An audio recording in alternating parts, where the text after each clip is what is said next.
కేసీఆర్ సర్కార్ మీదన ఆనాడు తీసుకున్నటువంటి కాళేశ్వర నిర్ణయం మీదన తెలంగాణ రాష్ట్ర ప్రభుత్వం సిబిఐ విచారణకి ఆదేశించింది. అయితే సిబిఐ మీద కేసీఆర్ అధికారంలో ఉండగానే నిషేధం ఉంది. ఆంధ్రాలో చంద్రబాబు చూపించిన బాటలో అనేక రాష్ట్రాలు పయనించినాయి. తమిళనాడు కావచ్చు, అటు పక్కన ఏదైతే బెంగాల్ కావచ్చు, అట్లాగే తెలంగాణ కూడా అప్పట్లో సిబిఐని బ్యాన్ చేసింది. ఇప్పుడు ఆ బ్యాన్ని ఎత్తివేస్తూ ఒక జీవో ఇచ్చేందుకు రాష్ట్ర ప్రభుత్వం సిద్ధమైంది.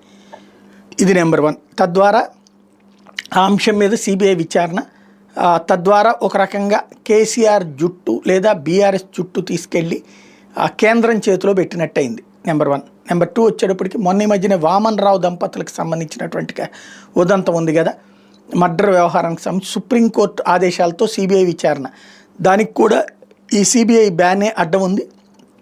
ఈ బ్యాన్కి సంబంధించింది తొలగిచ్చేస్తే ఈ 2 కేసులు కూడా సిబిఐ విచారించబోతోంది తెలంగాణలో.